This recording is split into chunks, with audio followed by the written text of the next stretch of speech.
Hi guys, good morning. Good morning dito sa Saudi. It's on mga 9:30 in the morning.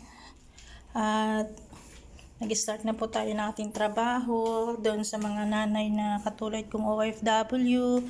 Magandang umaga po sa inyo dahil ito na naman ang ating busy time, trabaho, linis, prepare ng bagay ng amo. So, kahit ano man mangyari, relax lang, continue lang sa trabaho.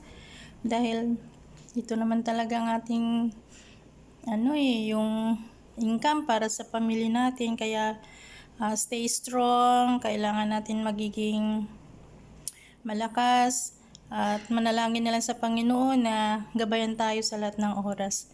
Kaya guys, huwag tayo mawala ng pag-asa ha, dahil lahat naman ng bagay sa mundo may katapusan, pero kailangan natin sumikap para sa pamilya. Kaya laban lang. Ganyan talagang buhay. Hindi natin alam ang bukas. Pero sa ngayon, gawin natin ang tama. Gawin natin kung ano nakakabuti. At gawin natin ang lahat para tayo makatulong sa pamilya. Panalangin na lang lagi. Dahil siya lang nakakaalam ng ating bukas, sa ating kalagayan ngayon at sa darating pang panahon. Kaya laban lang guys. Huwag tayong mawala ng pag-asa. Mayawa ang Diyos. Lahat ng problema masasolve din natin. Kahit anong hirap sa Pilipinas, malampasan din natin basta mayroong panalangin, mayroong pananampalataya, may pagmamahal sa pamilya, at higit sa lahat may tiwala sa Diyos. Okay guys?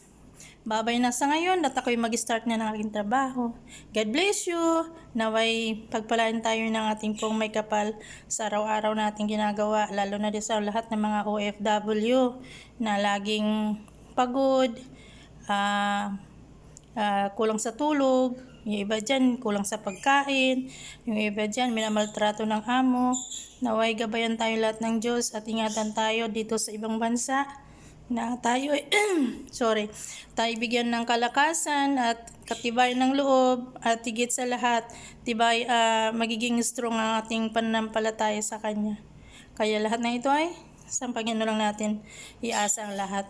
God first. God bless you. Bye.